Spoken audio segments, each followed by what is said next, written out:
Good evening সবাইকে। আশা করি সবাই খুব ভালো আছো। আজকে তোমাদের সাহিত্য সঞ্চয়ন থেকে একটা কবিতা পড়বো আমরা। হুম, আচ্ছা, তোমরা একটা কথা বলো। যে তোমরা যথেষ্ট বড় হয়েছো, দশম শ্রেণীতে পড়ো মানে যথেষ্ট জ্ঞান বুঝ হয়েছে। এখন নয়, অনেক আগেই হয়েছে। আচ্ছা, তাহলে তোমাদের সাথে এটা আলোচনা করাই যায়, তাই না? যেহেতু তোমাদের করতে হবে সেরকম একটা বিষয়, তাই বলতেই হয়। আচ্ছা, তোমরা কখনো কারোর জন্য অপেক্ষা করে থেকেছো, এটা ভেবে যে যার জন্য অপেক্ষা করছো ভাবছো সে একদিন ফিরবে। হুম, কিন্তু দেখা যায় যে সে আর ফেরে না। হ্যাঁ, কিন্তু তবুও তোমরা অপেক্ষা করে আছো, অপেক্ষা করে আছো। এরকমটা থেকেছো কখনো? বলতেই পারো তোমরা আমার সাথে। হুম, আচ্ছা, তো তাহলে একটা কথা বলো। আহ অবশ্যই কেউ কেউ করে থাকবে হয়তো, বা আমরা বড়দের কাউকে এরকম থাকতে দেখি যে কারোর জন্য অপেক্ষা করে রয়েছে, আহ যে সেই আশায় যে সে একদিন ফিরবে তার কাছে, কিন্তু তার আর ফেরা হয় না। হুম, তো তাকে সেই অপেক্ষারতা বা অপেক্ষারত থাকতে হয়। শেষ পর্যন্ত হয়তো বুঝতে পারে যে না, সে আর ফিরবে না। বা কেউ কেউ সেই অপেক্ষাটা ধরে রাখে তার চিরন্তন ভালোবাসার মধ্যে দিয়ে। একটা আশা, অস্ফুট আশা ধরে রাখে তারা। তো এরকমটা আমরা দেখে থাকি, বা আমাদের কারো কারো জীবনেও এরকমটা ঘটে থাকে, তাই না? তো এর ফলে যখন আমরা কারোর জন্য অপেক্ষা করে থাকি বা কেউ করে থাকে, তার ফলে কি হয়? আমাদের মনের অবস্থা কেমন হয়? স্বাভাবিক যে সে উদাসীন থাকবে, মন খারাপ থাকবে, মানে মন খারাপই ভার করে থাকবে সব সময়। সে খুশি হবে না, মোদ্দা কথা খুশি থাকতে পারবে না। মনে মনে একটা আহ কষ্ট কাজ করবে, একটা কষ্ট তাকে তাড়া করে বেড়াবে। আহ, যে সেই মানুষটি কবে ফিরবে, ফেরার কথা তো আগে, এখনো কেন ফিরছে না, কবে ফিরবে? এইরকম অজস্র অজস্র লক্ষ লক্ষ প্রশ্ন আমাদের মাথার মধ্যে ঘুরতে থাকে। তার ফলে আমরা যথেষ্ট দুঃখী থাকি, তাই না? তো এই সমস্ত কথা বলছি তার একটাই কারণ, আমরা আজকে ঠিক কতকটা এরকম একটা কবিতা আমরা পড়বো, যেটা তোমাদের সাহিত্য সঞ্চয়নের তৃতীয় পাঠের অন্তর্গত পঞ্চম অধ্যায়ের একটি কবিতা। পাবলো নেরুদা, মানে কবি পাবলো নেরুদার লেখা অসুখী একজন নামক কবিতা। পাবলো নেরুদা তো আহ, মানে বাঙালি কবি নন। তো তার লেখাটাকে অনুবাদ করা হয়েছে, এই অসুখী একজন কবিতাতে অনুবাদ করা হয়েছে। এবং সেই অনুবাদক ছিলেন আহ, নবারুণ ভট্টাচার্য। হুম, তো তার আগে একটু এই কবিতাটা আসলেই কি একটু হালকা করে আমরা জেনে নেব। তো এই যে শুধুই যে একটা কবিতার মধ্যে একটা নারীর বা একটা মেয়ের, মানে অপেক্ষমান একটা মেয়ের দুঃখের কথা, কষ্টের কথা ফুটে উঠেছে, নাকি সেই কবিতার মধ্যে আরো অন্তর্নিহিত কিছু অর্থ রয়েছে? আহ কবি সম্পর্কে তোমরা জানলে তখন তোমাদের মনেই হবে যে না, এই কবিতা তো শুধুমাত্র একটা আহ তার প্রেমিকের জন্য বা প্রিয়তমর জন্য অপেক্ষা করা নিয়ে কবিতা হতে পারে না। এর অন্তর্নিহিত গূঢ় অর্থ রয়েছে এর পিছনে, এরকমটাও তোমাদের মনে হতে পারে। তো চলো একটু দেখা যাক হালকা করে। এর আলোচ্য পাঠ্য যেটি, যে কবিতাটি অসুখী একজন নামের যে কবিতা, যেটার কবি হলেন পাবলো নেরুদা। এই কবিতাটি আসল কবিতার নাম যেটা হলো লা ডেসটিচারা নামক কবিতা, যেটা এক্সট্রাভাগারিয়া নামক কাব্যগ্রন্থ থেকে নেওয়া পাবলো নেরুদার। তো তো এই লা ডেসটিচারা, যেটার ইংরেজি নাম হলো দ্য আনহ্যাপি ওয়ান, এটা হলো মানে কবিতাটি। তো এই কবিতাটি থেকে অনুবাদ করেছেন নবারুণ ভট্টাচার্য, কবি ও সাহিত্যিক নবারুণ ভট্টাচার্য, যিনি এই কবিতাটিকে অনুবাদ করেছেন তার বিদেশি ফুলে রক্তের ছিটে নামক কাব্যগ্রন্থের অন্তর্গত এই অসুখী একজন কবিতা, যেটা আমাদের বর্তমান পাঠ্য অসুখী একজন কবিতাটি, যেটা নবারুণ ভট্টাচার্য দ্বারা অনুদিত তার বিদেশি ফুলে রক্তের ছিটে নামক কাব্যগ্রন্থ থেকে নেওয়া। ঠিক আছে। তো এই কবিতাটি একজন যুদ্ধ বিধ্বস্ত মানুষের দুঃখ দুর্দশার বর্ণনা করা হয়েছে। হ্যাঁ। তো একটা অপেক্ষমান একটা নারীর বা মানে প্রিয়তমা বলা যায়। তো একটা অপেক্ষমান একটা আহ, নারীর কাহিনী বা তার অসুখীর কারণ বলতে গিয়ে এখানে কবি অনেক কিছুই তুলে ধরেছেন, যেটা মূল মানে মূল উপজীব্য যে বিষয় যেটা তুলে ধরা হয়েছে সেটা হলো যুদ্ধ। যুদ্ধকে কেন্দ্র করেই এই সমস্ত কাহিনী তুলে ধরা হয়েছে। হুম। তো এর মধ্যে রয়েছে একজন যুদ্ধ বিধ্বস্ত মানুষের দুঃখ দুর্দশার বর্ণনা, যেটা ওই সেই মেয়েটিকে বলা হচ্ছে, এবং সেই মেয়েটির প্রেমিক প্রিয়তম যে তার কথাও আহ, একভাবে একভাবে বলা হচ্ছে। এবং এই যুদ্ধের ভয়াবহতা এবং তার প্রিয়জনের ক্ষতি এবং ধ্বংসপ্রাপ্ত জীবনের যে বেদনাদায়ক যে চিত্র বা কাহিনী ফুটে উঠেছে, সেটাই তিনি এই কবিতার মধ্যে দিয়ে দেখাতে চেয়েছেন। এবং অবশেষে আমরা এটাই দেখি যে ওই এক অপেক্ষারতা প্রিয়তমার কথা, যে যার কথার মধ্যে দিয়েই এই সমস্ত যুদ্ধের বর্ণনা দুঃখ দুর্দশা ফুটে উঠেছে, এবং সেই মেয়েটির তার এক চিরন্তন ভালোবাসার কথাও ফুটে উঠেছে এই কবিতাটির মধ্যে দিয়ে। হুম। তো কবিতাটি যখন ব্যাখ্যা করা হবে তখনই তোমরা ভালোভাবে আরো বুঝতে পারবে। এখন স্বাভাবিক না বুঝতে পারাটা। সেই কবিতার আলোচনায় যাওয়ার আগে বা কবিতার ব্যাখ্যা বিশ্লেষণে যাওয়ার আগে আমরা আগে এই কবির সম্পর্কে জেনে নেব। অর্থাৎ এই কবিতাটি যিনি লিখেছেন পাবলো নেরুদা নাম, যিনি আসল কবি, এবং এই কবিতাটিকে যিনি অনুবাদ করেছেন, যার দ্বারা অনুদিত হয়েছে, অর্থাৎ নবারুণ ভট্টাচার্য, এই দুজনের সম্পর্কে আমরা আগে একটু জেনে নেব, তারপর কবিতার ব্যাখ্যা বিশ্লেষণে যাব। কেমন? আগে আমরা কবি পরিচিতির সম্পর্কে জানবো। অর্থাৎ কবিতাটি যিনি লিখেছেন পাবলো নেরুদা। তো এই পাবলো নেরুদা ছিলেন একজন বিশ্বখ্যাত চিলিয়ান কবি। হুম। তিনি একাধারে কূটনীতিক রাজনীতিবিদও ছিলেন। তো এই বিশ্বখ্যাত চিলিয়ান কবি, যিনি 1904 সালের 12ই জুলাই চিলি দেশের পারাল শহরের মাউলে অঞ্চলে জন্মগ্রহণ করেছিলেন। হুম। এই পাবলো নেরুদার আসল নাম আছে একটা, সেটি হলো ভিক্টরি রিকার্ডো রেয়েন্স বাসুয়ালতো। আবার কোথাও কোথাও আমরা তার এই আসল আহ, নামের যে তথ্য পেয়ে থাকি, যে তার নাম এটাও হয় যে রিকার্ডো এলিসের নেপথালি রেইয়েস বাসোয়ালতো নামে। হুম।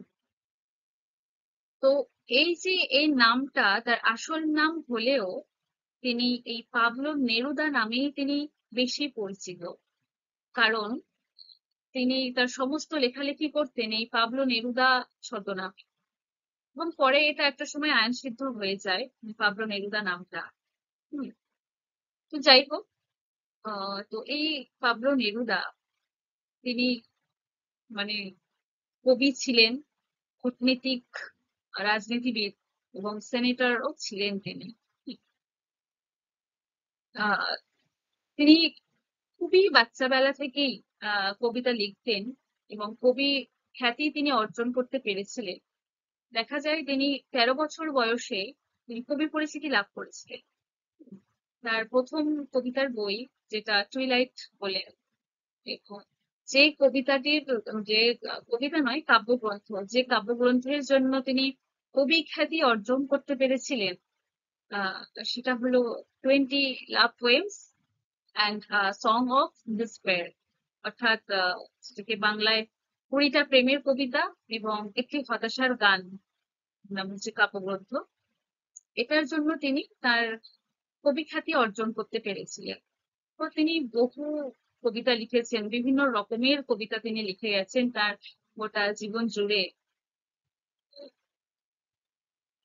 একটা সময় মানে তার 20 বছর বয়স হয় যখন, 20 বছর পর তিনি এই লেখালেখির জন্য পড়াশোনাও বন্ধ করে দিয়েছিলেন, এবং সম্ভবত 1943 সালে তিনি কমিউনিস্ট পার্টির সঙ্গে তিনি যুক্ত হয়েছিলেন। হুম, তো দক্ষিণপন্থী সরকার যখন আসে তখন নেরুদাকে আত্মগোপন করতে হয়েছিল। তো নেরুদা তার মানে তার জীবনের নানা পর্বে একাধিকবার কূটনৈতিক পদে তিনি ছিলেন, এবং যখন কূটনৈতিক পদে নিযুক্ত ছিলেন তিনি খুব যোগ্যতার সঙ্গে তিনি তার দায়িত্ব পালন করতেন। হ্যাঁ, এবং কমিউনিস্ট পার্টির সেনেটরও ছিলেন তিনি। হুম, তো একটা সময়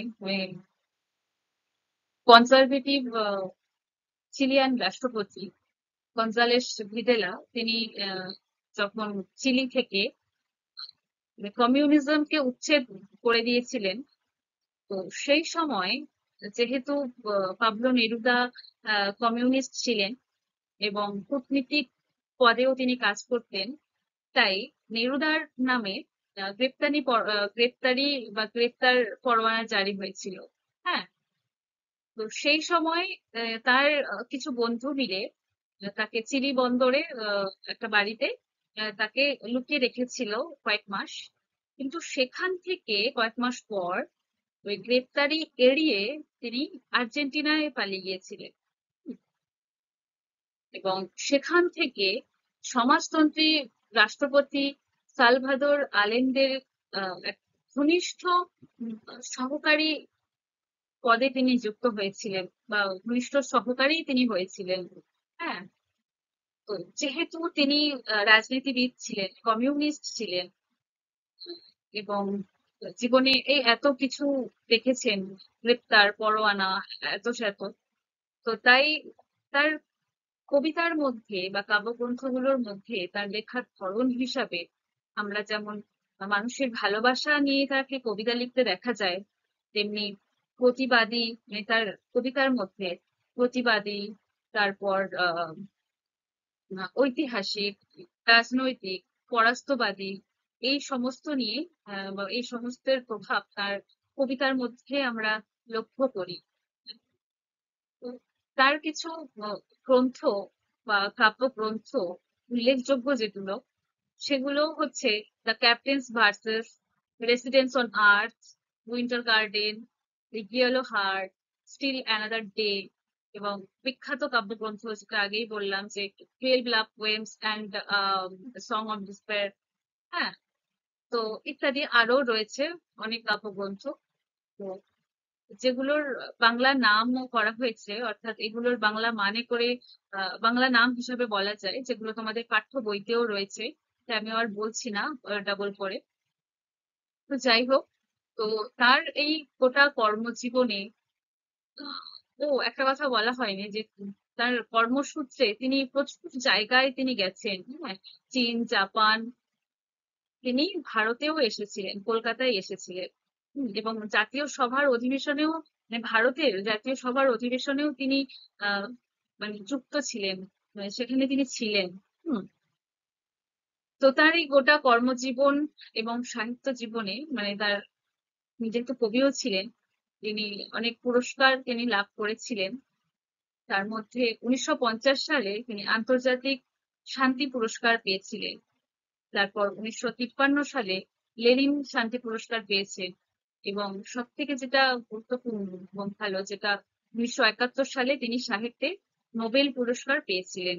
হ্যাঁ, এবং এই আহ মানে বিশ্বখ্যাত এই চিলিয়ান কবি, বা মানে ইনি এমন কবি যিনি একাধারে রাজনৈতিক দিক দেখতেন বা রাজনীতিবিদ ছিলেন, মানে ঘোর রাজনীতিবিদ, এবং তার উপর কমিউনিস্ট, এবং কূটনীতিক ছিলেন। হ্যাঁ, তো এমন একজন বিশ্বখ্যাত মানুষ যিনি 1970 সালে 23শে সেপ্টেম্বর পরলোক গমন করেন। হুম। তো এটা হলো পাবলো নেরুদা। এবং এরপরে আসছি আহ, যে যিনি অনুবাদক বা কবিতাটি যিনি অনুবাদ করেছেন, নবারুণ ভট্টাচার্য। তো নবারুণ ভট্টাচার্য যিনি ছিলেন একজন ভারতীয় কবি ও সাহিত্যিক। তার জন্ম হয়েছিল 1948 সালে 23শে জুন পশ্চিমবঙ্গের বহরমপুরে। হুম। তো তিনি ছিলেন বাংলার অভিনেতা এবং বিশিষ্ট নাট্যকার বিজন ভট্টাচার্য, এবং বাংলার বিখ্যাত সাহিত্যিক মহাশ্বেতা দেবীর একমাত্র ছেলে নবারুণ ভট্টাচার্য। তিনি একটু অন্য ধারার কবি ছিলেন। হ্যাঁ, তার উল্লেখযোগ্য কাব্যগ্রন্থগুলি হলো এই মৃত্যু উপত্যকা আমার দেশ না, পুলিশ করে করে মানুষ শিকার, রাতের সার্কাস। হ্যাঁ, এছাড়া তার ছোট গল্পগুলোর মধ্যে হালাল ঝান্ডা, নবারুণ ভট্টাচার্যের ছোট গল্প গুলো, মানে গল্প সংকলন আর কি, নবারুণ ভট্টাচার্যের শ্রেষ্ঠ গল্প, ফ্যাতারুর কুম্ভি পাক, ফ্যাতারুর বোম্বা চাক, ফ্যাতারু বিংশতি ইত্যাদি। হ্যাঁ, তার কিছু উপন্যাসও তিনি লিখেছেন, যেগুলির মধ্যে হলো হারবার্ট, কাঙাল মালসাট, অটোভোগী, যুদ্ধ পরিস্থিতি, খেলনানগর, দুর্ধব। তার কিছু উপন্যাস গল্প থেকে চলচ্চিত্র নির্মাণ হয়েছিল, যেটা হারবার্ট উপন্যাস, অর্থাৎ তার হারবার্ট অবলম্বনে উম, চলচ্চিত্রকার চলচ্চিত্রকার নয়, পরিচালক সুমন মুখোপাধ্যায় তার আহ, চলচ্চিত্রটি নির্মাণ করেছিলেন। এবং ফ্যাতারু সম্পর্কিত তার এই কাঙাল মালসাট আহ, অবলম্বনে 2013 সালেও একটা চলচ্চিত্র তৈরি হয়েছে। হুম। তো তিনি কিছু পুরস্কারও প্রাপ্তি করেছিলেন, যার মধ্যে হলো 1993 সালে সাহিত্য একাডেমি পুরস্কার, এছাড়াও বঙ্কিম পুরস্কার, নরসিংহ দাস পুরস্কার তিনি পেয়েছেন। তো এই নবারুণ ভট্টাচার্য 2014 সালের 31শে জুলাই মৃত্যুবরণ করেছেন। তো তিনি মৃত্যুবরণ করেছেন বটে, তার কাজের মধ্যে দিয়ে, তার লেখনীর মধ্যে দিয়ে তিনি সমস্ত পাঠকের কাছে তিনি এখনো যেন অমর হয়ে আছেন। এবার আসি কবিতায়। অসুখী একজন নামে কবিতাটি দেখো তোমরা। আমি তাকে ছেড়ে দিলাম, অপেক্ষায় দাঁড় করিয়ে রেখে দরজায়। আমি চলে গেলাম দূর দূরে, সে জানতো না আমি আর কখনো ফিরে আসবো না। একটা কুকুর চলে গেল, কেটে গেল গির্জার এক নান, একটা সপ্তাহ আর একটা বছর কেটে গেল। বৃষ্টিতে ধুয়ে দিল আমার পায়ের দাগ, ঘাস জন্মালো রাস্তায়। আরো আছে, প্রথম স্তবকটা আমরা পড়ি আগে, যে আমি তাকে ছেড়ে দিলাম। এটা মানে কথকের গলা থেকে আহ, কবিতাটি শুরু, অর্থাৎ কথকের মুখ দিয়ে গোটা কবিতা যেন নির্মিত হয়েছে, বা কথকই কবিতাটি বলছে, কথকই এই কবিতার কাহিনীটি যেন বলছেন। হ্যাঁ, আমি তাকে ছেড়ে দিলাম। কাকে ছেড়ে দেওয়ার কথা বলছে? তার প্রিয়তমাকে ছেড়ে দিলেন কিভাবে? না, অপেক্ষায় দাঁড় করিয়ে রেখে দরজায়। আমি চলে গেলাম দূর দূরে, সে জানতো না আমি আর কখনো ফিরে আসবো। অর্থাৎ কথক নিজে জানেন যে তিনি আর কখনো ফিরে আসবেন না। কেন? তার কারণ এখানে কথক যিনি কবিতাটি বলছেন, যার মুখ দিয়ে কবিতাটি রচিত হয়েছে, তিনি একজন বিপ্লবী। হুম, বিপ্লব হওয়ার আহ, আশা নিয়ে ঘর ছেড়েছেন, নিজের নিজের কাছের মানুষকে ছেড়েছে, নিজের প্রিয়জন, নিজের ঘর বাড়ি ছেড়ে তিনি বিপ্লবে গেছেন, বিপ্লবের আশা নিয়ে। অর্থাৎ সমাজের পট পরিবর্তন হয় যাতে, সেই আশা নিয়ে নিজের ঘর, নিজের প্রিয়জন, আত্মীয় স্বজন ছেড়ে তিনি বিপ্লবে গেছেন। তিনি একজন বিপ্লবী। আর বিপ্লব মানেই তো যুদ্ধ, তাই না? এবং যুদ্ধে তো মানে যুদ্ধ মানেই তো প্রাণহানি যুদ্ধ হয়, প্রাণঘাতী যুদ্ধ হয়। আর এখানে যিনি কথক, তিনি নিজেও জানেন যে এই যুদ্ধে হয়তো তার প্রাণ যাবে, তিনি হয়তো ফিরে আসতে পারবেন না, তিনি যেন নিশ্চিত এটা, তিনি আর ফিরতে পারবেন না। কিন্তু তবুও তার প্রিয়তমাকে তিনি অপেক্ষায় তিনি দাঁড় করিয়ে রেখে গেছেন। তাকে বলেও আসেননি যে তিনি আর ফিরতে পারবে না। হুম। তো তাই বলছেন যে আমি তাকে ছেড়ে দিলাম। ছেড়ে দিলেন কেন বলছেন? যে তাকে যেন মুক্তি দিয়ে দিলেন, কারণ তিনি তো আর ফিরে আসতে পারবেন না, তিনি জানেন। হুম। কিন্তু অপেক্ষায় দাঁড় করিয়ে রেখে দরজায়, অর্থাৎ তিনি জানেন ভালো করেই যে তার প্রিয়তমা, তার ভালোবাসা কতটাই চিরন্তন বা কতটাই শাশ্বত এবং কতটা সত্যি, সেটা তিনি নিশ্চিত। এবং সেই নিশ্চয়তা থেকেই তিনি বলছেন যে অপেক্ষায় দাঁড় করিয়ে রেখে দরজায়। তিনি এটুকু নিশ্চিত যে তার প্রিয়তমা তার জন্য ঠিক অপেক্ষা করবে। তো সেজন্যই বললেন যে আমি তাকে ছেড়ে দিলাম অপেক্ষায় দাঁড় করিয়ে রেখে দরজায়। যে যখন বেরোচ্ছেন কথক সেখান থেকে বিপ্লবের উদ্দেশ্যে, তখন কি হয়, যে কাছের মানুষ, প্রিয়জন যেই থাকুক, সে তো দাঁড়িয়েই থাকে।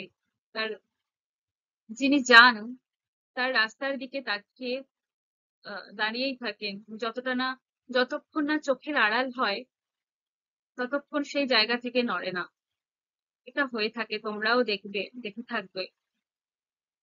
সেই জন্যই কথক এখানে তিনি বলছেন যে যখন তার প্রিয়তমকে বা তার প্রেমিককে, আহ, যখন সেই মেয়েটি বিদায় জানানোর জন্য দরজার মুখে দাঁড়িয়েছিল, যেখান থেকে কথক আহ, যাচ্ছেন বিপ্লবের উদ্দেশ্যে, তাই সেই জায়গা থেকেই তিনি বলছেন যে আমি তাকে ছেড়ে দিলাম অপেক্ষায় দাঁড় করিয়ে রেখে দরজায়।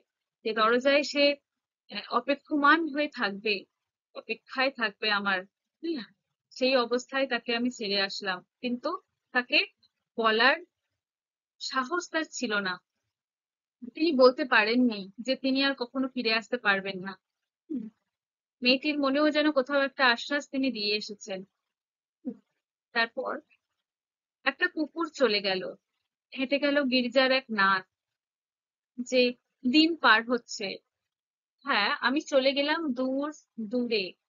তিনি এই দূর বোঝাতে, তিনি যে বিপ্লবে যাচ্ছেন, আর বিপ্লব মানেই যে যুদ্ধ, আর যুদ্ধ মানেই যে প্রাণ ঘাতী, সেটা তিনি নিশ্চিত। তাই তিনি এখন থেকেই তিনি ভাবছেন যে তিনি অনেক দূরে চলে যাচ্ছেন, তিনি আর ফিরবেন না, না ফেরার দেশে চলে যাচ্ছেন, তাই বলেছেন। আহ আচ্ছা। এবং যে মেয়েটি অপেক্ষা করে দাঁড়িয়ে আছে তার প্রেমিকের জন্য, সে জানতো না যে তার প্রেমিক আর কখনোই ফিরে আসবে না।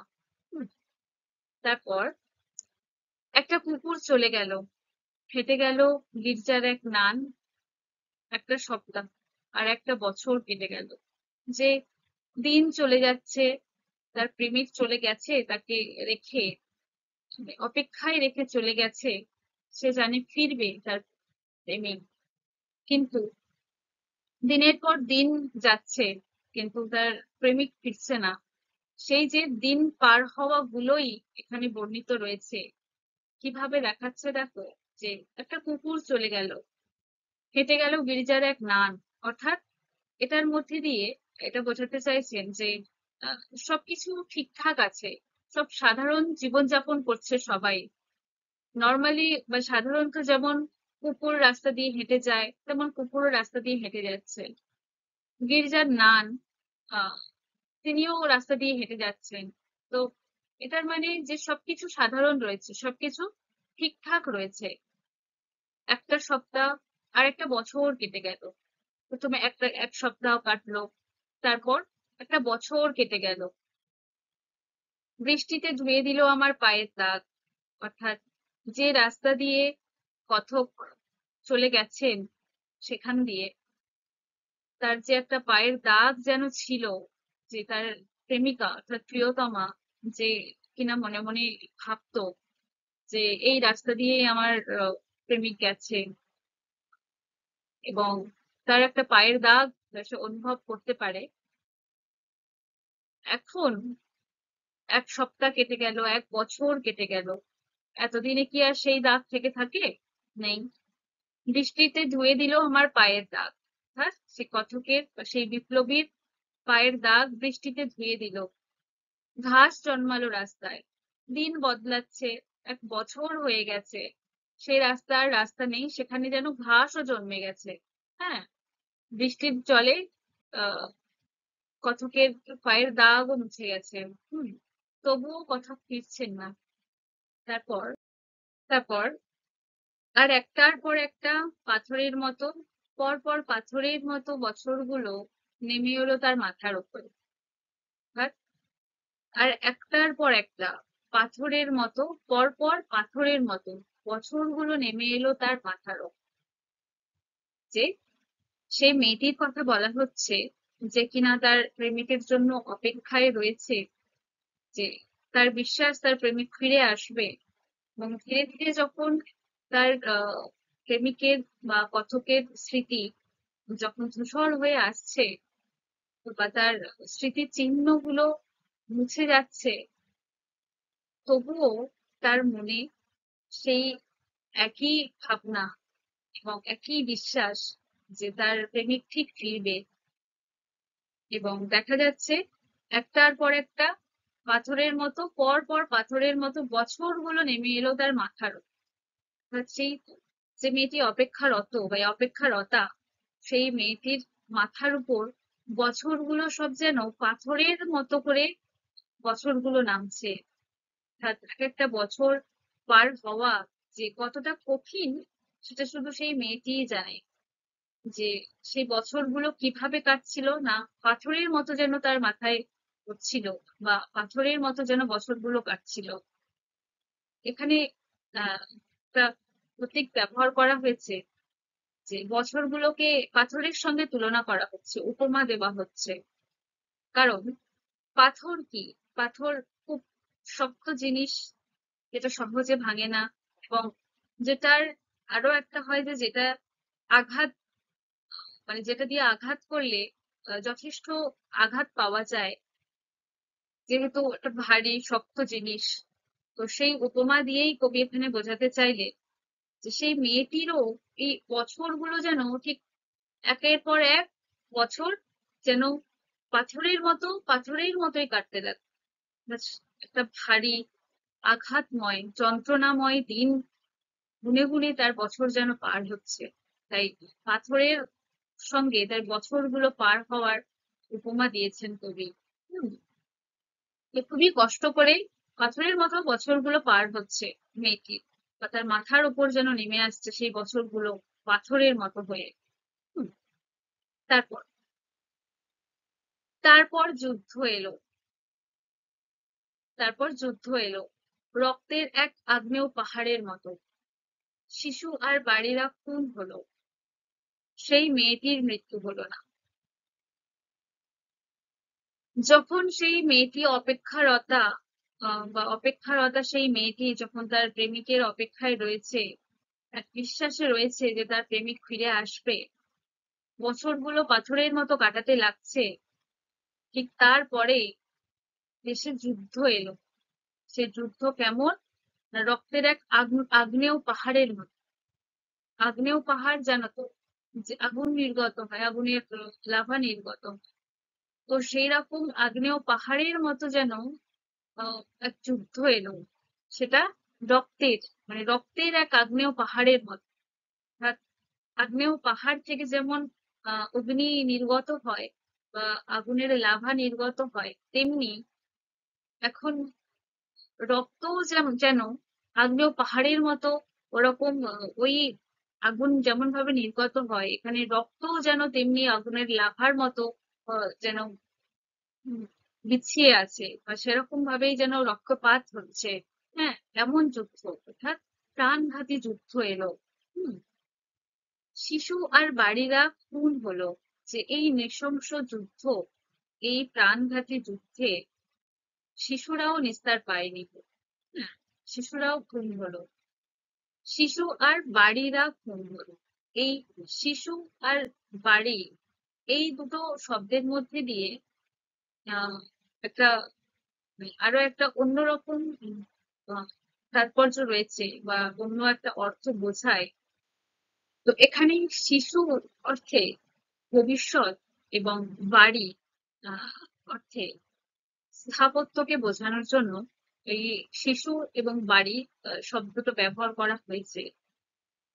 যে আমরা দেখি যে যুদ্ধ যখন হয়, তো যুদ্ধের ফলে কি হয় না, প্রচুর ক্ষয়ক্ষতি হয়ে থাকে। শহরের পর শহর এই বীভৎস যুদ্ধের ফলে সমস্ত কিছু ধ্বংস হয়ে যায় একেবারে, সবকিছু লোপাট হয়ে যায়। এর ফলে কি হয় না, একটা অর্থনৈতিক ক্ষতি হয়, তাই না? অর্থনৈতিক দিক থেকে বা আর্থিক দিক থেকে আর্থিক অবস্থাটা খারাপ হয়ে যায় দেশের, তাই না? তো এর ফলে দেখা যায় যে ভবিষ্যতে যে যে প্রজন্ম, যে নতুন প্রজন্ম আসবে, সেই প্রজন্মের আহ, মানে বাচ্চাদের, বা সেই যাদের ভবিষ্যৎ, তাদের একটা মানে এরকম একটা খারাপ অর্থনৈতিক আহ, তার মুখোমুখি হতে, বা বলা যায় একটা মানে গোটা প্রজন্ম, মানে ভবিষ্যতের একটা গোটা প্রজন্মকে একটা অনিশ্চয়তার মুখাপেক্ষী হতে হবে। হুম। তো সেই অর্থে ভবিষ্যৎ এবং স্থাপত্য যেটা ধ্বংস হচ্ছে, অর্থাৎ শহরের পর শহর যে ধ্বংস হচ্ছে, সেটাকে বোঝানো হচ্ছে যে স্থাপত্য ধ্বংস হচ্ছে। অর্থাৎ অর্থনৈতিক দিক থেকে আহ ক্ষতি হচ্ছে, সেটাই বোঝানোর জন্য বলছে। এবং যেটা পরবর্তী প্রজন্মের জন্য একটা অনিশ্চয়তার মুখোমুখি হতে হবে। হুম। সেই উদ্দেশ্যে এই এই কথাটি কবিতায় কবি ব্যবহার করেছেন। তারপর বলছে, সেই মেয়েটির মৃত্যু হলো না। কোন মেয়েটির কথা বলা হচ্ছে? না, সেই মেয়েটি যে কিনা তার প্রেমিকের অপেক্ষায় বা প্রিয়তমর অপেক্ষায় রয়েছে, যে তার প্রিয়তম ফিরে আসবে। হুম। তার স্মৃতি চিহ্ন ঝাপসা হয়ে যাচ্ছে, তবুও মনে প্রাণে আঁকড়ে আছে একটাই কথা, যে তার প্রিয়তম ফিরে আসবে। সেই মেয়েটির মৃত্যু হলো না। অর্থাৎ এই বিধ্বংসী যুদ্ধে গোটা শহরের পর শহর ধ্বংস হয়ে যাচ্ছে বীভৎস যুদ্ধে, শিশুরাও খুন হচ্ছে। হুম। তবু সবার সবার মৃত্যু হচ্ছে, সবাই খুন হচ্ছে, মৃত্যু হচ্ছে, কিন্তু সেই মেয়েটির মৃত্যু হলো না। সে বেঁচে আছে, যেন তার প্রেমিক ফিরবে বলেই যেন সে বেঁচে আছে এক প্রকার, এরকমটা বোঝানো হচ্ছে। হুম। যে মানে মেয়েটা মানে ঠিক কতটা তার ভালোবাসাটা যে কতটা চিরন্তন, সেটা যেন প্রকৃতিও তার সাথে যেন এরকমটা আহ আহ, মানে ট্রিট করছে আর কি। দেখতেই পাচ্ছ। ঠিক আছে, আজকে এই পর্যন্ত। এবং পরের ক্লাসে তাহলে কবিতার এই বাকি অংশটুকু এবং এর কিছু প্রশ্ন উত্তর নিয়ে আবার আসবো। তো যেটুকু পড়ানো হলো, কবিতার যেটুকু অংশ, তোমরা বুঝতে পেরেছো তো? আচ্ছা, আমি এটুকুটা না হয় আরো একবার বলে দিচ্ছি। যে কি দেখলাম আমরা, না একজন বিপ্লবী, যিনি বিপ্লবের আশায় ঘর বাড়ি, ভালো লাগা ভালোবাসা সবকিছু পিছনে ফেলে বিপ্লবের আশায় আহ, গেছেন, বাড়ি ছেড়েছেন। তার প্রিয়তমাকে অপেক্ষায় রেখে তাকে বলার সাহস পাননি, তিনি বিপ্লবে গেছেন এবং তার প্রিয়তমা তার জন্য অপেক্ষা করেই আছে। হ্যাঁ, তার স্মৃতিচিহ্ন ঝাপসা হয়ে যাচ্ছে, তবুও তার প্রিয়তমা তার প্রিয়তমর জন্য অপেক্ষা করে আছে যে তার প্রিয়তম ফিরবে একদিন। এবং প্রত্যেকটা বছর মানে এইভাবে দিন পার হয়ে যাচ্ছে, সপ্তাহ পার হচ্ছে, বছর পার হচ্ছে, সবকিছু সাধারণ রয়েছে। হুম, তার বছরগুলো যেন পাথরের মতো ভারী ভারী হয়ে কাটছে, পাথরের মতো যেন বছরগুলো কাটছে। হ্যাঁ, বিরহে, অপেক্ষায়। এবং একটা সময়ে এরপর ভয়ঙ্কর যুদ্ধ এলো। সেই যুদ্ধে তো রক্তপাত, খুনোখুনি, হানাহানি এবং আগ্নেয় পাহাড়ের মতো রক্তক্ষয় হচ্ছে এবং যুদ্ধ এতটাই ভয়ঙ্কর হয়ে উঠেছে, সেই যুদ্ধে শিশুদেরও প্রাণ যাচ্ছে এবং সবকিছু ধ্বংস হয়ে যাচ্ছে, সবার মৃত্যু হচ্ছে। কিন্তু সেই যে প্রিয়তমা, অপেক্ষারতা প্রিয়তমা, সেই মেয়েটির আর মৃত্যু হলো না, সে ঠিক বেঁচে রয়েছে যেন এক অপেক্ষায়। হ্যাঁ, তো এই পর্যন্তই রইলো। ঠিক আছে, আবার পরের টুকু পরে ক্লাসে। তাহলে আজকে এটুকুই। আহ এবং এখানেই আমি আমার ক্লাস শেষ করছি। দেখা হচ্ছে পরের ক্লাসে এই কবিতাটির পরবর্তী অংশ নিয়ে। ঠিক আছে, ভালো থেকো সবাই, ধন্যবাদ।